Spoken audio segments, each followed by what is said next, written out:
এখন যা গরম, এর মধ্যে একদম হালকা করে ট্যাংরা মাছ বানাবো আলু আর বেগুন দিয়ে। এর জন্য ট্যাংরা মাছ আর আলু ভেজে নিয়েছি। তারপর সেই তেলে কালো জিরে আর কাঁচা লঙ্কা ফোড়ন দিয়ে দিলাম একটা বেগুন। এবার বেগুনটা ভাজা ভাজা হলে অল্প, তার মধ্যে জলের মধ্যে গুলে দিলাম জিরে গুঁড়ো আর হলুদ গুঁড়ো। সেটা কড়াতে দিয়ে দিলে জলটা একটু ফুটে গেলে, মানে একটু শুকিয়ে আসলে, তার মধ্যে দিয়ে দিলাম টমেটোটা সফট হয়ে গেলে তার মধ্যে দিলাম পরিমাণ মতো নুন আর ভেজে রাখা আলুগুলো।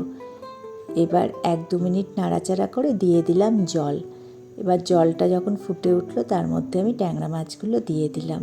2-3 মিনিট রেখে গ্যাস অফ করে দিলাম। গার্নিশ করলাম কাঁচা লঙ্কা দিয়ে। আপনারা চাইলে ধনেপাতাও দিতে পারেন। রেডি আমাদের আলু বেগুন দিয়ে ট্যাংরা মাছের ঝোল।